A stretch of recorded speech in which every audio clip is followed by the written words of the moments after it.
exam မှာ VLOOKUP ကိုကျွန်တော်တို့ name နဲ့ပေါင်းပြီးတော့3ရက်နေ့လေးကိုပြပြပေးတော့မှာပဲဖြစ်ပါတယ်ပုံမှန်ဆိုရင်တော့ကျွန်တော်တို့ကဒီမှာ item code ရေးလိုက်တာနဲ့သူ့ရဲ့ item တွေရောင်းစည်းဝယ်စည်းကြအောင်ဆိုရင်ကျွန်တော်တို့ကပုံမှန်ဆိုရင်လည်းကျွန်တော်တို့က VLOOKUP ကျွန်တော်တို့က lookup value ကကျွန်တော်တို့ဒီကပြီးရင်တော့ table array ကျွန်တော်တို့အဲ့တိုင်းရွေးရပြီးရင် column in နဲ့မှာပြီးရင်0အဲ့တိုင်းရွေးပြီးတော့ရိုက်တာဖြစ်ပါတယ်အဲ့ဒါမှကျွန်တော်တို့က name ပေးပြီးတော့ VLOOKUP သုံးလို့ရပါတယ် name ပေးတဲ့အခါမှာကျွန်တော်တို့ကလောက်ရတဲ့ function တွေကတော့များပြီးတော့နည်းနည်းရှုံနေနိုင်ပါတယ်အကယ်၍ VLOOKUP သုံးရတာလွယ်ရဆိုရင် VLOOKUP ကိုပဲသုံးပါကျွန်တော်တို့ကနောက်ပိုင်းမှာ name သုံးရင်ပို့လွယ်တဲ့အခါရှိပါတယ်အဲ့တော့ name သုံးနည်းလေးကိုကျွန်တော်ကပြပေးမှာဖြစ်ပါတယ်အဲ့တော့ကျွန်တော်တို့ကဒီမှာ formula တက်တွေကိုတောင်းမယ်ကျွန်တော်က name manager name ပဲအရင်ဆုံးပေးရမယ်ပထမဆုံးအရင်ဆုံးကျွန်တော်က name ပေးမယ်ဆိုရင်တော့ကျွန်တော်တို့က data ကျွန်တော်ရဲ့ data တစ်ခုလုံးကို selection ပေးလိုက်ပေးပြီးတော့ကျွန်တော်တို့ကဒီမှာ define နဲ့ကိုတွားလို့လည်းရတယ်ကျွန်တော်တို့ကဒီမှာ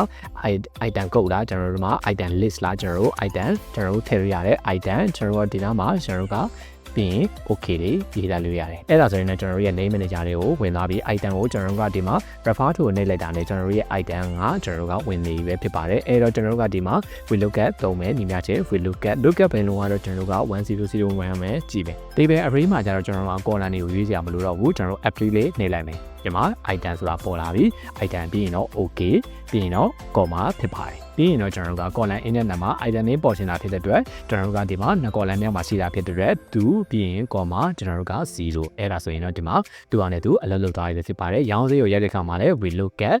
ပဲတော့ item code ပြီးရင်တော့ comma table array ကကျွန်တော်တို့က table array ကကိုယ့်အောက်ကို selection မပေးတော့ဘဲနဲ့ကျွန်တော်တို့က apply လေးနဲ့လိုက်မယ်ဒီမှာ item ဆိုတာ name ပေးပြီးတော့ပေါ်လာပြီပြီးရင် comma ရောင်းစည်းက column 3 column မြောက်မှာ3.0အဲ့ဒါဆိုရင်တော့ရသွားပြီပဲဖြစ်ပါတယ်ကျွန်တော်တို့ဝယ်စည်းကိုလည်းအဲ့တန်းလေးပြုလုပ်လို့ရပါတယ်ကျွန်တော်တို့က name ပေးပြီးတော့အဲ့လို VLOOKUP နဲ့လည်းကျွန်တော်တို့တွဲသုံးလို့ရပါတယ်သုံးဝင်မယ်လို့မျှော်လင့်ပါတယ်ကျေးဇူးတင်ပါတယ်